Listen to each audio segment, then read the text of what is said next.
Hey everyone, this is Dr. Biba here for my third video, and today I'm going to talk about Giganotosaurus in depth. It is one of the newest additions to the Jurassic Park and Jurassic World franchise. Don't worry, I won't give any spoilers for Jurassic World Dominion.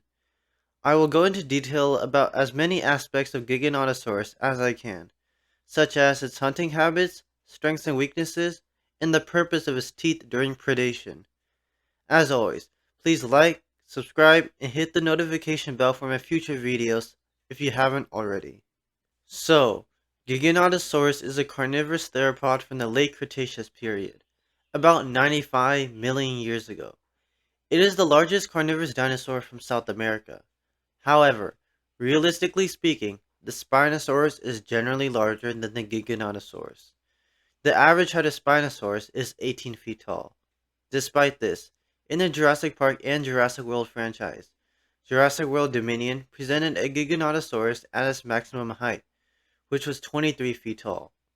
Usually, the Giganotosaurus would actually be slightly shorter than 18 feet tall, making it a little bit shorter than the Spinosaurus seen in Jurassic Park 3. However, the producers of Jurassic World Dominion made Giganotosaurus 23 feet tall, in order to maximize the size of this final antagonistic carnivore. Since we're already on the topic of size, I will now talk about how the Giganotosaurus uses size to its advantage. It does this by practically bullying other dinosaurs, even the Tyrannosaurus rex itself, to get what it wants. For example, let's say that the T-Rex found a dead goat. Both the T-Rex and the Giganotosaurus are able to smell food from miles away. However, even though the T-Rex found the meat first, the Giganotosaurus would threaten the T-Rex if it wanted the food. This is because the T-Rex, even Rexy, would realize that it will probably not win against a much larger dinosaur like Giganotosaurus. Thus, the T-Rex will probably just give up its food and leave to find another source of food. Situations like these show how the Giganotosaurus could use its size as an advantage against any other dinosaurs, even the likes of a T-Rex. So how exactly does Giganotosaurus hunt and kill its prey? Well, to understand this, we first need to look at its tooth structure. Giganotosaurus' teeth are sharp and serrated. This means that the primary function of its teeth is to slice through the prey. Though it has a relatively strong bite force of 6,800 psi in the movie, Giganotosaurus doesn't aim to crush and demolish its prey like T-Rex would. Instead, it wants to tear and rip away the flesh until the prey is weak enough so that Giganotosaurus can easily finish the kill. Another feature that gives away its hunting technique is the skull and tail. When comparing the skull of Giganotosaurus and Tyrannosaurus rex, we notice that one prominent difference is that Giganotosaurus had a much longer and narrower skull compared to T-Rex's thicker and shorter skull. In addition, Giganotosaurus' tail, just like T-Rex, serves the purpose of balancing its entire body. This helps it maneuver around easily and prevents any restriction on movement. Its tail is long and sharp, which counterbalances the weight of its upper body.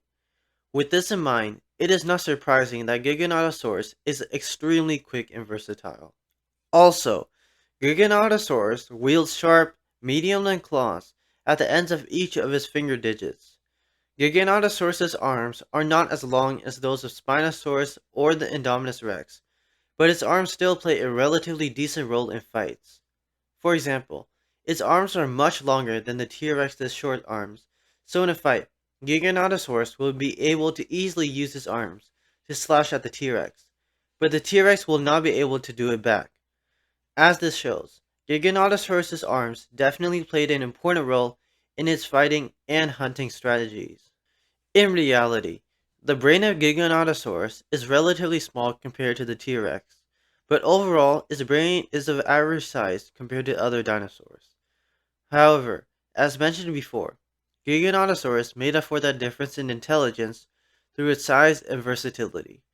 In addition, in the movie, Giganotosaurus was given a higher intelligence, perhaps even rivaling that of Tyrannosaurus rex, as it was able to trick the T-Rex into falling prey to a deadly situation.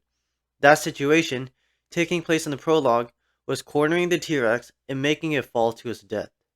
Now I'll talk about how Giganotosaurus actually sees, since vision is another crucial feature of apex predators. So Giganotosaurus actually has only around 20 degrees of vision. This is typical of theropods like Giganotosaurus, as another well-known theropod, Allosaurus, has 15 degrees of vision. This is because carnivores like these preyed on large herbivores, like sauropods. T-Rex, on the other hand, had much more accurate and precise vision, and had a 55-degree field of vision. This made it able to see depth and 3D, rather than the 2D vision we normally see as humans. In fact, the Tyrannosaurus rex was able to clearly see objects from 3.7 miles away, which is farther than modern hawks and eagles. So we can see that Giganotosaurus also lacked in the vision aspect compared to the Tyrannosaurus rex, but it still had average theropod vision. With all of this information, it is no doubt that Giganotosaurus is the ultimate terrestrial apex predator in Jurassic World Dominion. Although it may lack a little in intelligence, it makes up for that in its versatility and size. It has the ability to bully any other predator and dinosaur into giving up its food. Standing at 23 feet tall, it is a force to be reckoned with. All of this adds to its average yet crucial binocular vision, which helps it hunt prey. It displays serrated and sharp teeth, which aid in its ability to easily rip and tear out flesh. As someone who already watched the new movie, I hope you all enjoyed the various roles and essential parts that Giganotosaurus will play in this film. And that wraps up my video on Giganotosaurus in depth. I hope you all enjoyed my video, and as always, please like, subscribe, and hit the notification bell if you liked it. Also, I hope you all love the role that Giganotosaurus will play in Jurassic World Dominion if you end up watching it. This is Dr. Beeble, signing off.